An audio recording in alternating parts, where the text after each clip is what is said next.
আমরা যখন আপওয়ার্কে কাজ করা শুরু করব, আমাদের যে প্রিপেয়ার্ড প্রোফাইলটা আছে সেটা ডিটেলসটাকে পাশে রেখে আমরা আপওয়ার্কে ধাপে ধাপে অ্যাকাউন্ট ক্রিয়েট করব। আপওয়ার্কে অ্যাকাউন্ট ক্রিয়েট করার আগে আপনি যদি এই ইনফরমেশনগুলো আগে থেকে রেডি রাখেন, তাহলে কিন্তু এক বসাতেই আপনি আপওয়ার্কের প্রোফাইলটা বানিয়ে ফেলতে পারবেন। এবং মনে রাখবেন, আপওয়ার্কে যখনই আপনি প্রোফাইল ক্রিয়েট করবেন, সেই ইনফরমেশনগুলো যাতে অথেন্টিক হয়। চলুন আর দেরি না করে আমরা আপওয়ার্ক প্রোফাইল ক্রিয়েট করা শুরু করে দিই।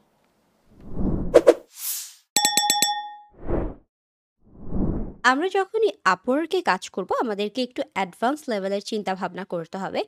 যেমন হচ্ছে, আপনি যখনই আপওয়ার্কে কাজ করা শুরু করবেন, আপনি দেখবেন যে আপনার অ্যাকচুয়ালি প্রোফাইলের যে ধরনটা, সেই প্রোফাইলের ধরনটার উপরে নির্ভর করবে আপনি আদেও কাজ পাবেন কিনা।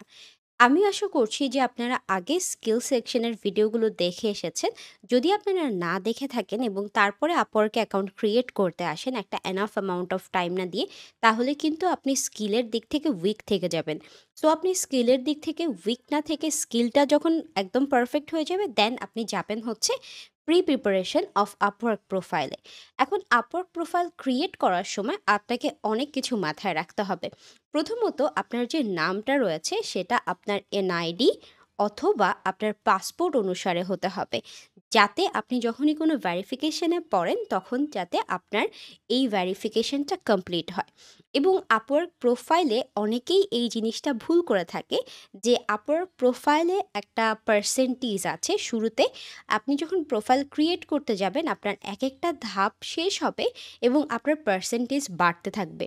এখন অনেকেই আছে এই পার্সেন্টেজটা কিভাবে ডাইভার্ট করে বা কিভাবে আসলে আপওয়ার্ক এটা নিয়ে কাজ করে সেটা সম্পর্কে জানে না।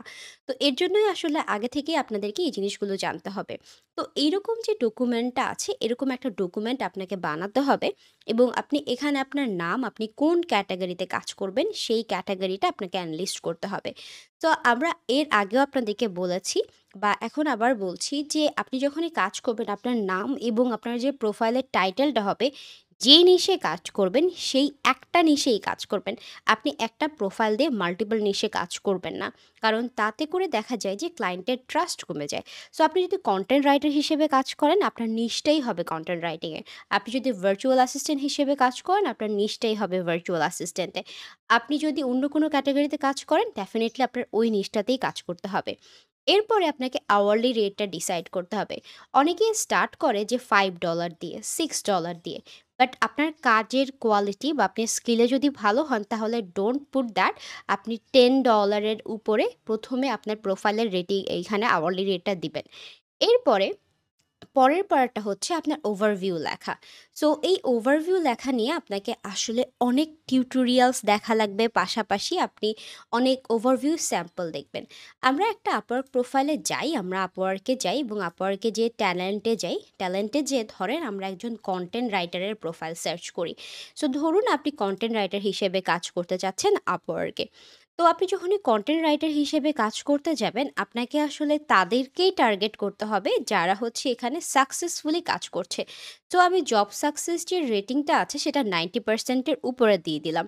প্রথমেই ধরেন আমরা এই যে পাকিস্তানি রাইটারটা আছে তার প্রোফাইলটা পাশে ওপেন করছি। পাশে ওপেন করার পরে আপনি দেখবেন যে এইখানে এই যে উনি কাজ করছে কনটেন্ট রাইটার হিসেবে, ওনার কিছু এখানে ওনার লেখা থেকে শুরু করে অনেক কিছুই আসলে আপনি দেখবেন যে ডিপেন্ড করে। যেমন উনি কনটেন্ট রাইটার হিসেবে কাজ করলেও ওনার কিন্তু দেখেন ওভারভিউতে অত স্মার্টলি লেখা নেই। সো আপনি অ্যাজ এ বিগিনার এই ধরনের ওভারভিউ টার্গেট করবেন না। তাহলে আপনি কি ধরনের ওভারভিউ টার্গেট করবেন? আপনি প্রথমেই এখানে গেলে দেখবেন যে যারা বাইরের দেশে কাজ করে, ইউএস বা ভালো, যেমন এটা ধরেন পাকিস্তান থেকে, বাট ওনার ওভারভিউটা উপর থেকে দেখলেই আমার কাছে ইমপ্রেসিভ লাগছে। এবং পাশাপাশি আপনি আরও কিছু ওভারভিউ দেখতে পারেন যেখানে হচ্ছে শুরুটা অনেক ভালো এবং একজন প্রফেশনাল রাইটার হিসেবে তার রাইটিংটা আসলে ডিপেন্ড করে। যেমন উনি নিউজিল্যান্ড থেকে, রাইট? সো ওনার লেখাটা দেখেই বুঝতে পারছেন। আবার এখানে দেখেন এই যে উনি কিন্তু প্যালেস্তাইন থেকে। তো এভাবে আপনি স্টার্ট করতে পারবেন। যে আমরা একটা এক্সাম্পল দেখি এখানে। যেমন ধরেন ওনার যে ওভারভিউটা আছে সেটা খুবই সুন্দরভাবে উনি সেট আপ করেছে। সো অ্যাজ এ বিগিনার আপনার ওভারভিউটা এরকম হতে হবে। যেমন উনি দেখেন উনি কিন্তু একটা অ্যাকাউন্টের নিশে কাজ করছে। আবার দেখেন উনি কিন্তু ওনার যে প্রোফাইলগুলো আছে সেটা অনেক দিন আগের। বাট আমার কাছে মনে হয় আমি একটু চেক করে দেখি যে উনি রিসেন্ট কাজ পেয়েছে কিনা। নভেম্বর থেকে কাজ করছে, অবভিয়াসলি আছে। বাট উনার এক্সপেরিয়েন্সের জন্য এবং টপ রেটেড এই যে প্লাস ব্যাচটার জন্যই উনি কাজ পাচ্ছে। উনার ওভারভিউটা ডিপেন্ড করছে না। আপনি যদি নিউ হন, আপনার ক্ষেত্রে কিন্তু ওভারভিউটা এখানে ডিপেন্ড করবে। কারণ আপনাকে উনাকে উনার কাজ দ্বারা এখানে মানুষ স্কিল দ্বারা আসলে কাজ দিচ্ছে। আপনার কিন্তু স্কিলটা এখনো মানুষ জানে না বা আপনি এখনো কাজ পাননি। সো আপনার যতটা আউটপুট আছে সেটা পুরোটাই আপনার প্রোফাইলের উপরে ডিপেন্ড করবে। যেমন আপনি যতগুলো ওভারভিউ দেখবেন সবগুলো ওভারভিউ কিন্তু এরকমই সুন্দরভাবে লেখা আছে। সো আপনি যদি বিগিনার হন এবং আপনার যদি ওভারভিউ সম্পর্কে আইডিয়া না থাকে, আপনি একটু গুগলের হেল্প নিবেন Upwork ওভারভিউ অ্যান্ড আপনি পড়ে দেখবেন যে আসলে এখানে যে ওভারভিউগুলো আছে, যেমন এখানে দেখেন স্যাম্পল আছে, আপওয়ার্কের নিজস্বই স্যাম্পল আছে, যেটা আপনাকে আসলে হেল্প করবে এই যে আপওয়ার্ক ওভারভিউতে কাজ করতে বা আপনার ওভারভিউতে কাজ করবে। ওরা কিন্তু বলেই দেয় যে আসলে আপনি কিভাবে বানাবেন। যেমন ধরেন এখানে ফিচার যারা আছে তাদের ওভারভিউগুলো দেখেন, ফুল স্ট্যাক ডিজাইনার, তারপর ডেভেলপারের, রাইটারের সবারই কিন্তু একটা প্রোফাইলে ও এই যে দেখেন আপওয়ার্কের প্রোফাইলের কিন্তু একটা ওভারভিউ আছে, রাইট? তো আপনাকে আগে থেকে প্রিপেয়ার্ড হতে হবে এবং আপনার ওভারভিউ এরকম ভালোভাবে লিখতে হবে। যদি আপনি কনটেন্ট রাইটার হিসেবে ওই যে আমাদের লেকচারগুলো দেখে থাকেন, তাহলে আপনি হয়তো জানবেন যে একটা কনটেন্টকে আপনি কিভাবে এডিট করবেন, এডিট করে প্রফেশনাল রূপ নিয়ে আসবেন, রাইট? সো আপনি একজন কনটেন্ট রাইটার হয়ে কাজ করবেন এবং আপনি আপনার ওভারভিউটা এখানে খুব সুন্দরভাবে ফরম্যাট করে নিবেন। এখন এরপরে যখন আপনি কনটেন্ট এই যে দেখেন ওভারভিউটা লিখে ফেলবেন, এরপরে আপনার প্রজেক্ট ক্যাটালগের ব্যাপারটা আসবে। আপনি হয়তো প্রজেক্ট ক্যাটালগের ব্যাপারটা জানবেন আস্তে। প্রজেক্ট ক্যাটালগে আপনি দেখতে পাবেন প্রত্যেকটা এখানে যারা কাজ করে তাদের এখানে প্রজেক্ট থাকে নিচে। আপনি দেখেন উনার কিন্তু কনসালটেশন আছে, তারপর পোর্টফোলিও আছে, বাট এখানে প্রজেক্ট নেই। আপনি কিছু মানুষের ক্ষেত্রে প্রজেক্ট দেখতে পাবেন যারা আসলে কাজ করছে। তো এই যে প্রজেক্টগুলো থাকে, আমরা যদি প্রজেক্ট ক্যাটালগ আপনাদেরকে দেখাই, তো এটা হচ্ছে অনেকটা Upwork এর গিগের মতো। আমরা কনটেন্ট রাইটিং এই দেখাই আপনাদেরকে। এখানে দেখবেন যে Fiverr এর গিগের মতো, Upwork এর গিগ বলছি, Fiverr এর গিগের মতো। তো আপনাকে এই প্রিপারেশনটাও নিতে হবে যে আপনার প্রোফাইলটা থাকাকালীন সময়ে আপনার এইখানে যতগুলো পসিবল আপনার এই যে এখানে প্রজেক্ট ক্যাটালগ থাকতে হবে। যেমন আমরা যদি আমাদের পার্সোনাল প্রোফাইলে নিয়ে যে আপনাদেরকে দেখাই, আমাদেরও কিন্তু প্রজেক্ট আছে এবং ডেফিনিটলি আপনি কীভাবে একটা বেস্ট প্রজেক্ট বানাবেন ওটা আমি আপনাদেরকে শিখাবো। আমাদের প্রজেক্ট ড্যাশবোর্ডে গেলে আপনি দেখবেন এখানে কিন্তু আমাদের প্রজেক্ট আছে। অ্যান্ড এখানে আমরা এটা একটু দেখি আপনাদের জন্য। এই যে দেখেন এই প্রজেক্টটা, এটা আমরা খুব সুন্দরভাবে বানিয়েছি এবং আমাদের এখানে স্যাম্পল থেকে শুরু করে প্যাকেজ থেকে শুরু করে সবকিছু আমরা রেডি করেছি। সো আপনাকে আগে থেকে এই ইমেজগুলো রেডি করতে হবে। তো আপনি একটু হালকা পাতলা মেন্টাল প্রিপারেশন নিয়ে নেন। আপনি এমন না যে আপনার আগে থেকেই বানাতে হবে। আপনি লেকচারগুলো দেখবেন এবং সাথে বানাবেন। যখন আপনার কমপ্লিটলি পুরো Upwork সেগমেন্টের লেকচার দেখা হয়ে যাবে, তখন আপনি আবার লেকচার দেখা শুরু করবেন এবং আবার দেখে সাথে বানাবেন। ১ম এ আপনি পুরোপুরি লেকচারগুলো দেখে ফেলবেন। তো এভাবে আপনি যখন শিখে যাবেন একটা করে, তখন আপনি কিন্তু সবকিছু সুন্দরভাবে লিখতে পারবেন। আপনি যখন Upwork এ কাজ করা স্টার্ট করবেন, আপনার যখন মোটামুটি প্রিপারেশন এর ব্যাপারটা হয়ে যাবে, আপনি একটা প্রবলেমে পড়বেন। আমি অনেক স্টুডেন্টকে দেখেছি এই প্রবলেমে পড়তে। তারা যখন প্রোফাইল ক্রিয়েট করে বা প্রোফাইল বানায়, তারা এই সেগমেন্টটা দেখতে পায়, প্রোফাইল কমপ্লিটনেস। কোনোভাবেই অনেক স্টুডেন্ট আছে এই 100% টা মিট করতে পারে না।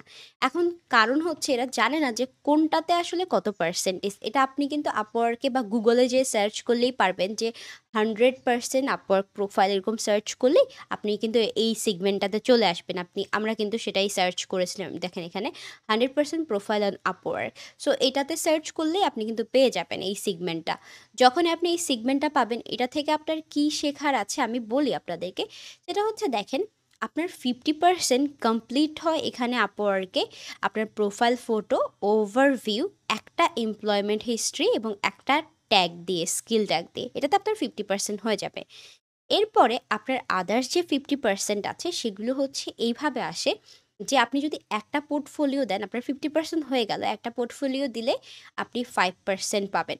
তো ম্যাক্সিমাম 20%, তার মানে আপনি ৪ টা পোর্টফোলিও এড করলে 20% হয়ে যাবে। তো আপনার যদি 20% হয়ে যায়, আপনি 50% প্লাস ধরেন 20%, সো আপনার কিন্তু 70% হয়ে গেল। পাশাপাশি আপনি এডুকেশন এড করলেন। আরও এখানে দেখেন ২ টা এড করতে পারবেন আপনি, এসএসসি এইচএসসি অ্যাড করতে পারেন অথবা এইচএসসি আপনার যেটা আছে বা ব্যাচেলার্স ডিগ্রি আপনি অ্যাড করতে পারেন। ২ টা অ্যাড করলে আপনার 20% হয়ে যাবে। 70 আপনার 90% হয়ে যাবে। দেন অনেকেরই থাকে কি সার্টিফিকেশনটা থাকে না। এটা অনেক ক্ষেত্রে আমাদের বাংলাদেশে পা কারোই অনেক সময় থাকে না। বাট আপনার যদি IELTS থাকে তাহলে হয়তো আপনি অ্যাড করতে পারেন। বাট আমি ধরে নিচ্ছি এটা আপনার থাকবে না এবং আপনি একটা এক্সপেরিয়েন্স আইটেম অ্যাড করতে পারবেন। সেটাতে আপনার 5% থাকে। এটা আপনি আরও ডিটেইলস বুঝতে পারবেন যখন আমরা প্রোফাইলটা বানাতে যাব। সো এখানে দেখেন আমাদের 90% হয়ে গেছে। আমরা একটা যদি এক্সপেরিয়েন্স আইটেম এড করি তাহলে আমাদের 95% আছে। কিন্তু ইয়েট আমাদের কিন্তু 5% বাকি আছে। তো আপনি যদি আরেকটা এমপ্লয়মেন্ট হিস্ট্রি এড করেন দেখেন 10% ইচ তাহলে হচ্ছে আপনার কিন্তু 100% হয়ে যাচ্ছে, রাইট? সো আপনি আসলে এখানে এই 50% হয়ে যাওয়ার পরেই আপনি এখান থেকে ডিসাইড করবেন আপনি ৪ টা পোর্টফোলিও আইটেম দিবেন, যেটাতে আপনার 20% হয়ে যাচ্ছে, 70% দেন আপনি ২ টা হয়তো এমপ্লয়মেন্ট হিস্ট্রি দিবেন। আপনার যদি কোনো চাকরির এক্সপেরিয়েন্স না থাকে, আপনি হয়তো যেখান থেকে মানে নিজের থেকে একটা ক্রিয়েট করে দিবেন। তো তাতে ধরেন আপনার 10% হয়ে গেল। তো আমরা একটু আবার হিসাব করি এখানে এলোমেলো না করে। ধরেন 50% দেন 20% হচ্ছে আমার ৪ টা পোর্টফোলিও আইটেমে, দেন হচ্ছে আমার একটা এমপ্লয়মেন্ট হিস্ট্রি হচ্ছে আমাদের 80% হয়ে গেছে। এডুকেশন আমরা এড করছি হচ্ছে ২ টা, আমাদের 100% হয়ে যাচ্ছে। এবং ডেফিনিটলি যদি আপনি একটা প্রোফাইলে ভিডিও অ্যাড করতে পারেন, এটাও আমরা শিখব যে কিভাবে বানায়, তাহলেও কিন্তু আপনার হয়ে যাচ্ছে। আপনি ডিসাইড করবেন যে এখান থেকে আপনি কোনটা ব্যবহার করবেন। বাস মোস্ট প্রবাবল কেসে আমি আপনাদেরকে রেকমেন্ড করব ৪ টা পোর্টফোলিও আইটেম মাস্ট দিবেন এখানে। এতে করে আপনার প্রোফাইলে ট্রাস্টটা বাড়বে। এরপরে হচ্ছে আপনার একটা স্ট্রেইট প্রোফাইল পিকচার থাকতে হবে। অনেকেই থাকে যাদের হচ্ছে এই প্রোফাইল পিকচারটা সুন্দর থাকে না। তো আপনি আপনার বাসায় একটা ছবি তুলে নিতে পারেন অ্যান্ড আপনি মেক সিওর করবেন যে আপনার পোর্ট্রেট যেটা ব্যবহার করছেন সেটা আসলে সামনের দিকে হয়। অনেক সময় আমরা কিছু ইউনিক ছবি ব্যবহার করতে যেয়ে প্রফেশনালিজম মেইনটেইন করি না। সো এটা আপনি মাস্ট অ্যান্ড মাস্ট করবেন, রাইট? সো এভাবে আপনি মোটামুটি একটা মেন্টাল প্রিপারেশন নিবেন যে কাজ পেতে হলে আপনাকে আসলে কি করতে হবে। আপনি যদি এমনিতে প্রোফাইল বানাতে আসেন এখানে আপনি কাজ পাবেন না। আপনার প্রোফাইলের প্রিপারেশনটা হবে হচ্ছে কাজ পাওয়ার জন্য, রাইট? তো ধাপে ধাপে আপনারা পুরো আপওয়ার্কের এই সেগমেন্টটা মনোযোগ দিয়ে দেখবেন। আগে একবার দেখে নিবেন। এরপরে যখন কাজ করা শুরু করবেন বা প্রোফাইল ক্রিয়েট করা শুরু করবেন তখন আবার দেখা শুরু করবেন। বাট আমি আগে রেকমেন্ড করছি কি আপনারা পুরো ভিডিওগুলো একবার দেখে নিবেন আগে। আমরা কিন্তু আজকের ক্লাসে শিখলাম যে কিভাবে আমরা ধাপে ধাপে আপওয়ার্কের প্রোফাইল ক্রিয়েট করব। আপনি যখনই আপওয়ার্কের প্রোফাইল ক্রিয়েট করতে যাবেন এই ভিডিওটা আপনারা ২ বার দেখবেন। একবার আপনারা এই যে স্টেপগুলো আছে সেগুলো দেখার জন্যই আপওয়ার্কের এই লেকচারটি দেখে নেবেন। এরপরে আপনারা অ্যাকাউন্ট ক্রিয়েট করার সময় ধাপে ধাপে এই স্টেপগুলো ফিল আপ করতে থাকবেন। এতে করে আপনার এই যে জার্নিটা সেটা কিন্তু অনেক অর্গানাইজড হবে। আপনারা আপওয়ার্কে অ্যাকাউন্ট ক্রিয়েট করার প্রিপারেশন নিতে থাকুন। আপনাদের সাথে দেখা হবে পরের ক্লাসে।